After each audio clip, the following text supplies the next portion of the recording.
கிதியோன் வைத்த அந்த தண்ணீர் குடிக்கும் பரீட்சையில் தோற்று தடுமாறி தடம் புரண்டு போன எத்தனை பேர்? 32,000 பேர் வந்தாங்க.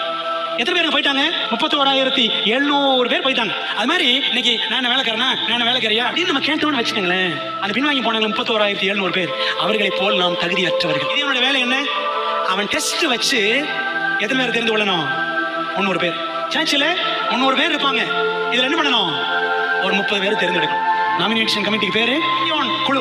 ஆண்டவர் எப்படி தண்ணி குடிக்க சொன்னார் அப்படித்தான் குடிக்கணும். வண்டி போட்டு நக்கி தண்ணி எடுத்து அப்படியே ஜாக்கிரதையா குடிப்பான் அப்படின்னு அப்படித்தான் குடிக்கணும். இல்ல நான் சௌகரியமா சாவகாசமா தெனாவட்டா குடிப்பேனா நீ போ அப்படின்ற ஆண்டவர். பணிப்புள்ள அடங்கி நடக்கிற ஆண்டவர் என்ன சொல்றாரோ, அந்த ஊழியக்காரன் கிதியோன் என்ன சொல்கிறானோ அப்படி அடங்கி நடக்கிற சேவை செய்யும் ஒரு சிறு கூட்டத்தை ஜெபத்துடன் தெரிவு செய்வதுதான் நியமன குழுவின் வேலை. அப்ப தேர்தல் ஏன்? சபையினுடைய நலனுக்காக சேவை செய்யக்கூடிய மனப்பான்மை உடையவர்களை அந்த சின்ன கூட்டத்தை தேர்ந்தெடுக்கும்.